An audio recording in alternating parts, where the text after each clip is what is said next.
The Productive Dentist Academy Podcast Network. When I get that patient say it's not bothering me, I say, I get that.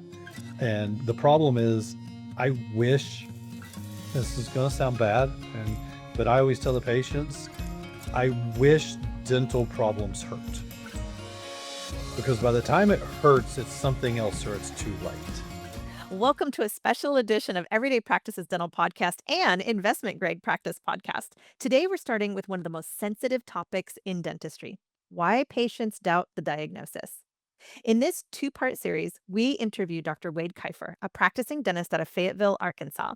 As a COIS Center course facilitator and Productive Dentist Academy faculty member with the Clinical Calibration Institute, Dr. Kifer produces 3,000 an hour. And yes, he is a clinical master, but he's an even better communicator and leader.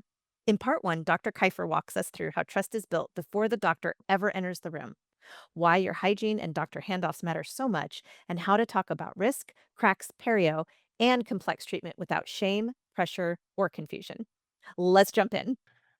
Welcome to another episode of Everyday Practices Dental Podcast. Sarah and I are here with two special guests. We have invited Victoria Peterson, CEO and co-founder of Productive Dentist Academy and host of the award-winning Investment Grade Practice podcast, to be here with us, in addition to recurring guest and phenomenally productive dentist, Dr. Wade Kifer out of Fayetteville, Arkansas. Hi, Wade. Hey, Reagan, happy to be here. Looking forward to it. Thank you. This is going to be special, listeners, because it touches on a topic that really goes through marketing and building business value, and it's really what happens. The reasons why patients doubt the diagnosis, and it's a sensitive topic, and a really, really powerful one. So that's why we've invited Victoria to be part of this as well. Not only because of your long history, Victoria, in dentistry, but also your history with Wade in particular, and how you have both seen and experienced each other's journeys grow over the decades. I like the way you say that. We have history. You go back a bit. Well, you know what? He's been part of our Clinical Calibration Institute for a long time and just such a great PDA alumni. I don't think the world would revolve if Wade wasn't in it, honestly. Very true. Yeah. It was 2010, I think I started coming to my first PDA conference. So, we're going on 16 years ago. years. Yeah. Happy sweet 16, Wade. That's right. Oh, I could So put you right in there with my anniversary year as well. How about that? Oh, there you go. Yeah, now I'll remember it. So go ahead, Reagan. well, I was going to say, Victoria, in seeing diagnosis from your own chairside experience and the years that you had, with hygiene and how it's evolved over time, I'm curious, what you're most interested in hearing from Wade. Like if you think about, our listeners right now who are looking for those little nuggets, where do you start off? Doctor, if PPOs have you feeling restricted as a dentist, but you're not sure if going completely out of network is the right move for you, that tells me that you are right at the stage where having a strategy and plan is essential if you want to protect your revenue and grow. Investment Grade Practice, powered by Productive Dentist Academy, is hosting a live event this September that will help you design the right revenue mix for your practice. At Unrestricted, the End of PPO Dependency live, hands-on workshop, you get to work with renowned business and clinical experts who will help you analyze, clarify, design, align, and activate a plan so you don't have to feel restricted by PPOs ever again. Go to investmentgradepractice.com today for more information and to secure your seat. This event is strictly limited, so go to investmentgradepractice.com today. Whew. I'm gonna punt right over to Wade because as a hygienist, what I know is that you take the cues from the doctors in the practice. Because we've been taught that even if you could drive a truck through a tooth, you can't legally say there's a hole in your tooth, right? And so, Wade, what I love about you is, and all the doctors that we work with, you are very conscious of what you can delegate and what you cannot. But you're also very conscious about empowering your team to educate that patient so that when you come in the room, you're in agreement. So, how important is it? Two-part question. How important is it that doctors and their hygienists and their treatment coordinators be on the same page? And then part two is how do you get on the same page? Well, I mean, how important is almost like a loaded question because if you're not on the same page, I mean, that just decreases the value of the whole appointment to me, right? Um, and as far as like what they can diagnose and stuff, in our practice, as long as they're coming to it from a place of trying to help the patient out, there's ways you have to say that's caries to say, "Hey, I'm really worried about that tooth. We may end up needing to do a crown. If we don't do something on that tooth, you could lose the tooth.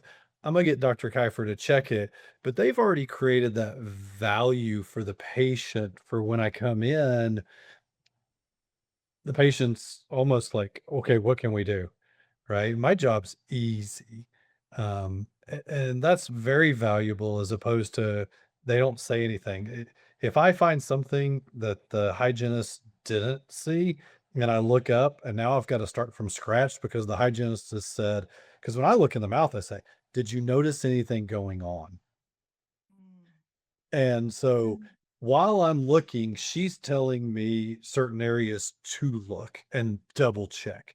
And not only does she say, "Yeah, I want you to check 2, 3," she'll say, "Yeah, found something on 3. We've talked about it." She gives me feedback right then and there of what the patient's thinking. Yeah. "We found something on 3. She knows there's a crack in it. We've talked, it may need a crown." And I'll say, "Well, but we want to get your opinion." Versus she found something on I found a little crack on 3, the patient said it's not bothering her at all. That little cue tells me a lot because now I need to explain why that crack is important even though it's not bothering you versus, "Okay, she found something on 3, it's concerning to her, what are we gonna do about it?" It's very slight, but now my level, when the patient says, "Well," I say, "Yeah, we can fix that. We're just gonna need to go and put a crown on that, like Casey said," Yeah. versus, "Do I have to go into deep explanation or not?" And how do we get there? It takes practice. It doesn't just happen without Mm.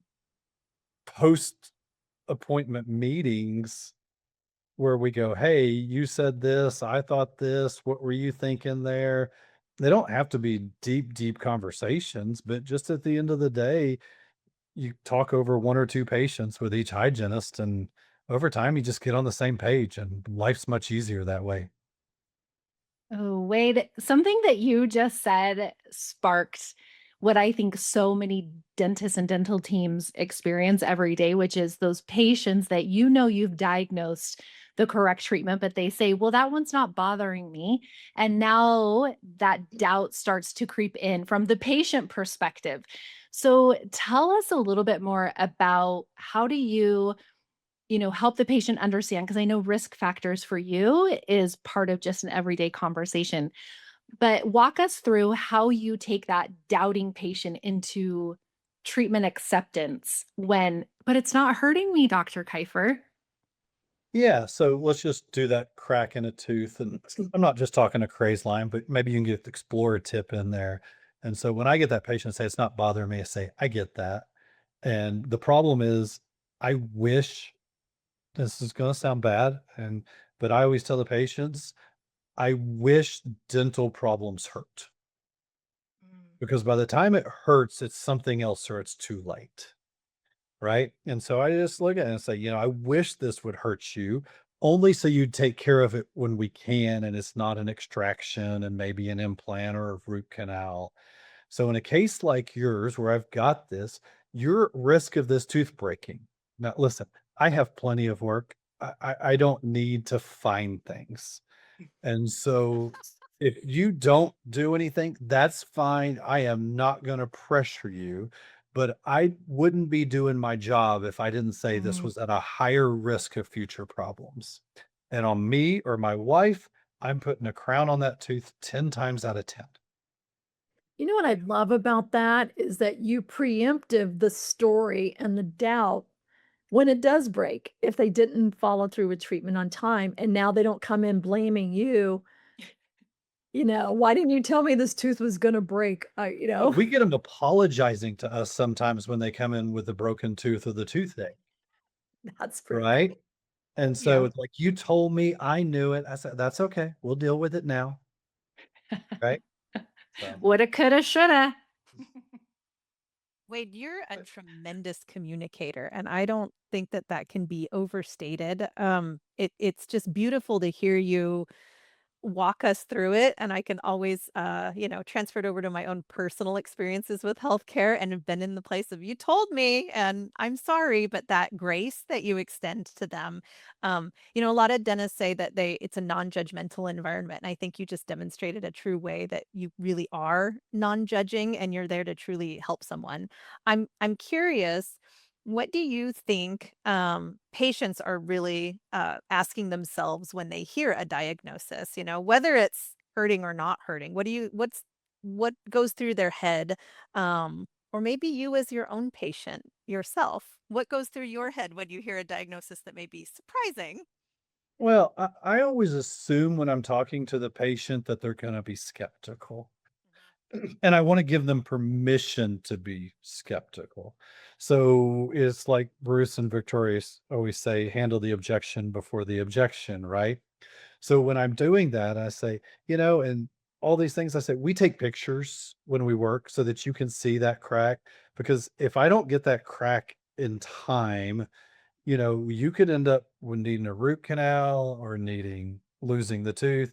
So we take pictures of all the work, and I know we do it to send the insurance, but we'll take pictures just so you can see what we do. Because I want you to have that assurance that everything is done the best that you can, and I'll stand behind our work. We'll do everything we can to keep you out of trouble. So I expect them to be skeptical, and I kind of handle that objection before the objection. And at the same time, I'm very confident in my treatment plan too. When I was a new baby dentist before I came to PDA, I mean, I would go on tooth number two. We're going to do this mesial surface and this distal. And I talk all surfaces and how many teeth. I don't even tell them how many cavities they have when I leave the room. I'm like, "You've got a handful of teeth we need to fix up." I kinda showed you Handful. that That's now today, or handful. that was when you were a baby dentist? Well, today I just say a handful. Oh, you do? Okay, so Oh, you just yeah, you because I got a used to say, bunch, buddy. "It's this many," and I'm like, There's a lot of damage," and I mean, we're gonna get it fixed, but the real key to this is just making sure we don't continue on with this damage. So, with the tools we have Mm. nowadays, you're going to have two treatment plans. I'm going to give you one treatment plan to fix the damage and another treatment plan to make sure we don't do this again. And Casey's going to go over both of those with you. If we can't, whatever reason, if you can't afford or don't have the time or scared to at least fix the damage, we at least need to implement the plan to make sure things aren't getting worse. Mm. Has Right. technology helped you, Wade, in this? Because I know that you've said that dentistry is a natural connection between science and people. How has that changed over your career, and how are you bridging that today when it comes to diagnosis?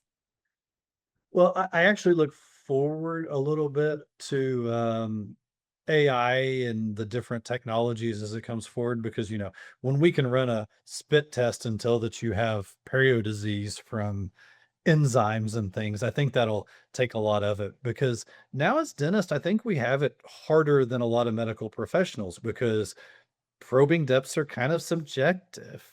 Inflammation's kind Mhm. of subjective. I mean, we Mhm. see it, but you go to the doctor and you get a blood pressure cuff, right? Your red blood count, and your white blood count, and your blood sugar, they are what they are. Yeah. The doctor's just reading labs, whereas we have to interpret what we see in the mouth. So I do think that makes Mhm. it harder. Bruce would always say he didn't need photos, but because he had a link with the patient and built trust. Mhm. Now, I still use photos and intraoral cameras and big DSLR camera photos and um, STL scans. I use all those things and they're tools. And the patients all the time brag on all these tools that we have. But at the same time, it really comes down to the trust side of it to me is more valuable. Now I think a lot of the, when we said baby dentists, I was just kind of joking, but younger dentists built those communication skills because you're giving me credit for communication, but Mhm. it's a skill too. And, I'm trying to get better at it every day. And so just because we do something well doesn't mean we can't do it better. That's probably my biggest fault. My team gets annoyed because we can always do it better. So as those technologies come along, I think they help us. But even if, I know Reagan, some of your stories, you go to the doctor, they can have all the technology in the world, but if they don't make you feel like they care, you can't replace technology with that. Absolutely. 100%. I heard the word value pop up, and before we were recording, I said everything is marketing and everything is value, and Victoria went, no. Not everything is value. Or Yeah, oh, do you want us to jump in on that? yeah, I do want you to jump in on Yeah. that. Well, I heard value. I heard you say words like trust and confidence. And, this whole topic is about why do patients doubt the diagnosis? And it really does come down to the clinician's confidence. You've already walked us through how do I calibrate with my team when we see this, this is what we do, or these are the options. And you had a phrase, I attribute this to you. You may have swiped it from the Coys Center, and thank you for being on faculty there and giving back to this industry. It's just so important that next generations, and now you get to say next generation doctors keep coming up to shine the pathway forward. But was it you that said once you have the diagnosis, uh, the treatment plan writes itself. The most important piece is the is that, or is that Albert No, no, Einstein? it's similar, but what, and I get from Dr. Coy says there's only one correct diagnosis, right? There you So, go. but there's a lot of different treatments we can do to treat that diagnosis. Yes. Right? And so, if you relate it to some kind of cancer, it's like, oh, you have this cancer and you do the oral path report, and it's like, well, we could choose immunotherapy, we can choose chemotherapy, we can choose radiation, and different doctors may have a different surgery. All those are treatments for that one diagnosis, but the diagnosis is only one thing, Right. right? And so I'm confident in my diagnosis, and when I'm not. Sometimes we just don't know the diagnosis and we want to be confident and I don't know. But then once we have that diagnosis, we can discuss. I set a crown for that cracked tooth. Could it be an onlace? Could someone argue an inlay? Could it be no treatment at all is a treatment option for that patient? And so when I give a treatment, I say, I used to give all five options. And now I say, well, this is what I would do in my mouth, Right. because that's my treatment option. And I don't try to phrase it that that's the only way. I'll say there are other things we can do, but this is the one I would do. And we don't try to confuse them with a bunch of different or treatment plans for that one diagnosis. I love that so much, and that's a point that you and I and Jackson Bean and Michelle and others Dr. Cooch, who have laid down some of our clinical. Um, for those who don't know, the Clinical Calibration Institute is all about diagnosis. That's it. We're not in there teaching you how to prep a tooth or how to do any of that. It's like, what are your diagnostic tools? Is everybody reading that diagnostic tool the same way? What is perio stage 1, 2, 3, and what are the nuances? What is caries? How do you diagnose it? Because once you get the diagnosis right, you could go, sling back beers for the next 5 weeks and Yeah. still not have consensus on a treatment plan amongst 12 doctors. So I love that you give latitude for that because that's autonomy. Yeah. And in that, you're giving patient what the American Dental Association in their code of ethics says is veracity. You are telling them the truth, the whole truth, and then you're giving them choice. And that's our job, is to diagnose and give patients enough into education to make an informed choice about their health. Is Well, let that me tell you, yeah, let me tell you a quick story because I was just up at a working with some students, and we look at the perio measurements and the inflammation, and we have bleeding points, and we can look at the chart, and it is class 2 stage B perio, but a lot of the dentists there were like, well, I would just prophy that in my office. I was gonna ask you that. To them, well, it's only bleeding in 6, 7 spots. And so we have so much information now, and that's what's great about Michelle and the Clinical Calibration Institute. And I mean, you can get it in other places, but it's all packaged there.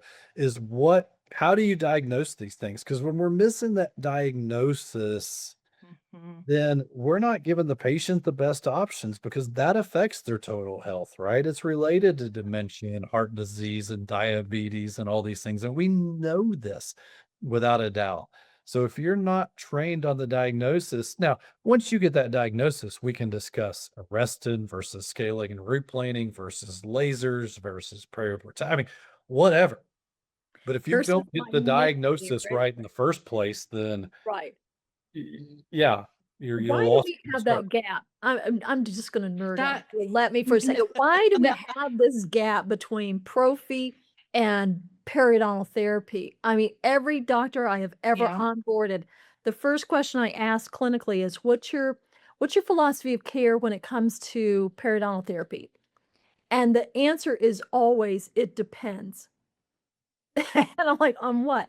"Well, which Yeah. hygienist is working that day? And, we had a good one, but then she left, and then this one, likes just doing and I don't wanna lose them." And, like, why is there such a cat that seems to be the battleground? Why? Yeah. Do you have theories?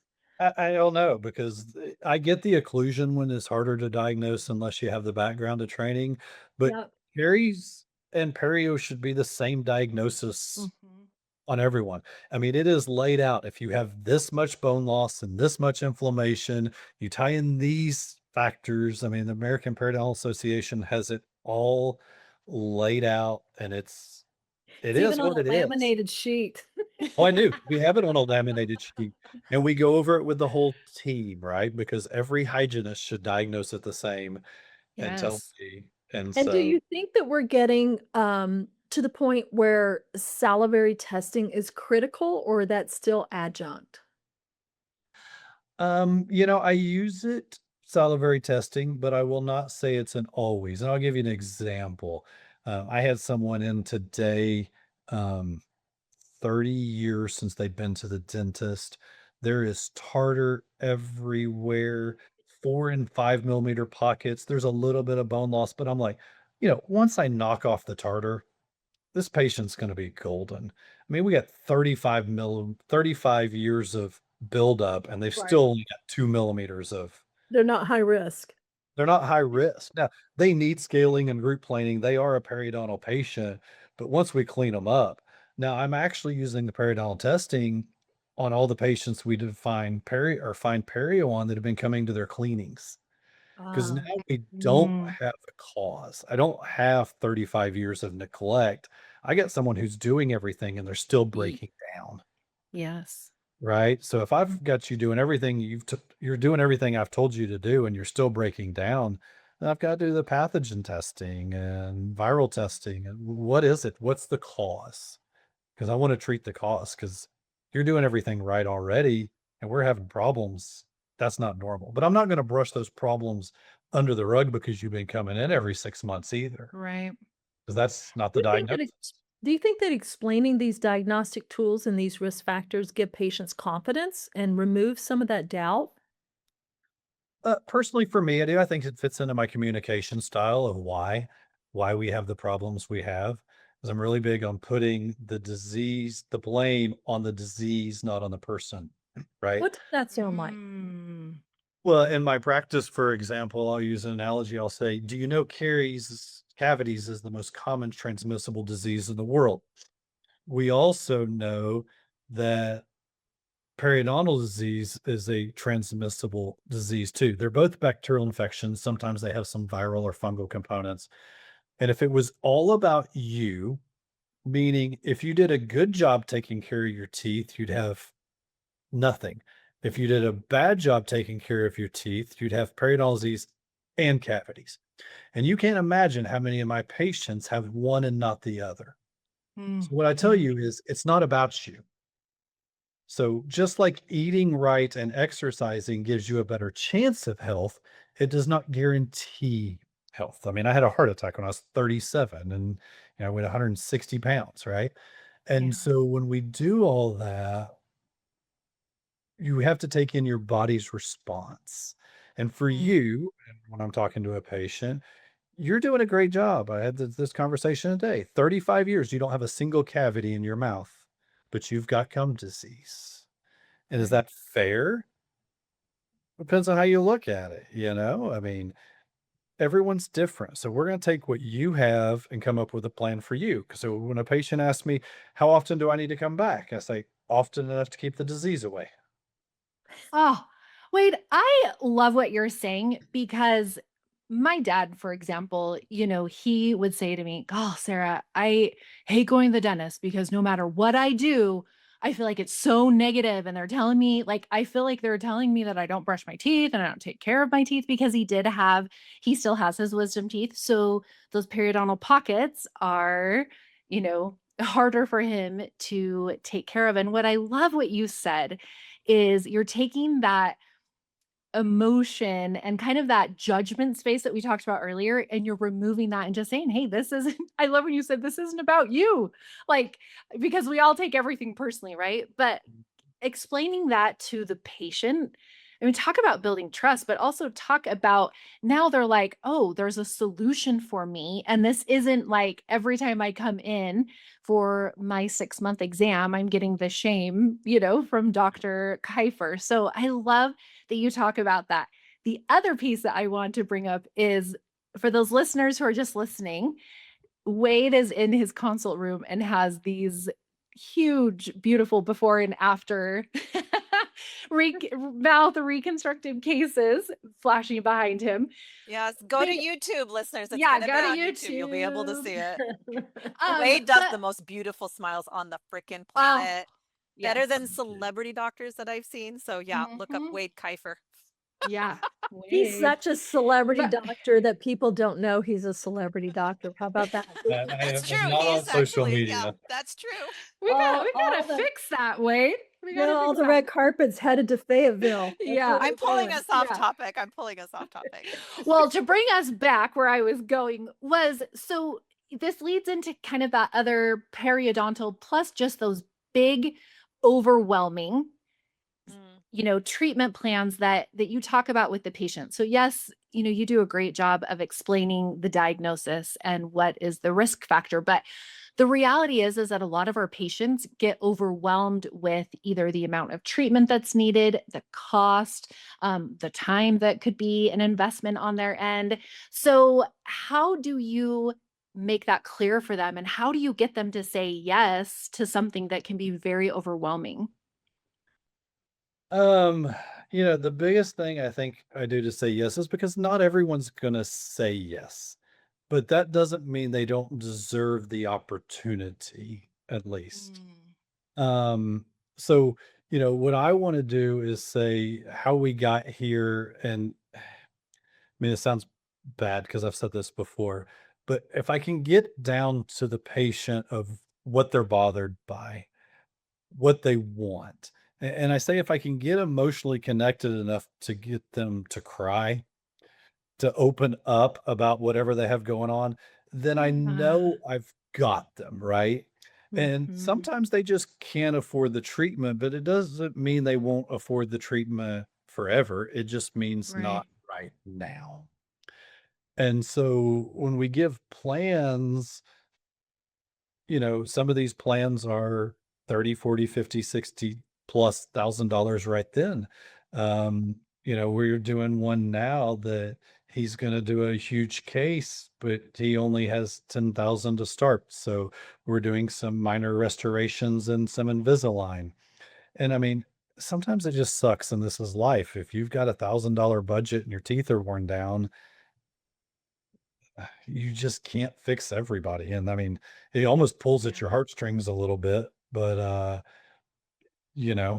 that point, it's just preventative care and trying to help things not get worse and hope things can get to a better situation. But I don't know. It's getting to know them and then find out what their click is, because a lot of people will move mountains to get the work done if they trust you and they know you've got their best interest at heart.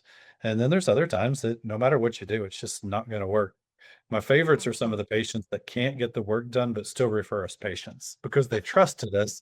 It's just not the Wow. time for them right then. Hey, thanks for joining us on Everyday Practices Dental Podcast. It would mean the world to me if you could leave us a like or a review on iTunes, or go to Productive Dentist Academy through Google and leave us a review there. You know, we are here each week to talk about what's possible when you leave your practice with clarity and courage. If you are ready to build a business that supports your life and not the other way around, investment grade practice coaching powered by Productive Dentist Academy can help. Visit investmentgradepractice.com to schedule your free 60-minute coaching session so you can start designing the practice and lifestyle you've been dreaming about all along.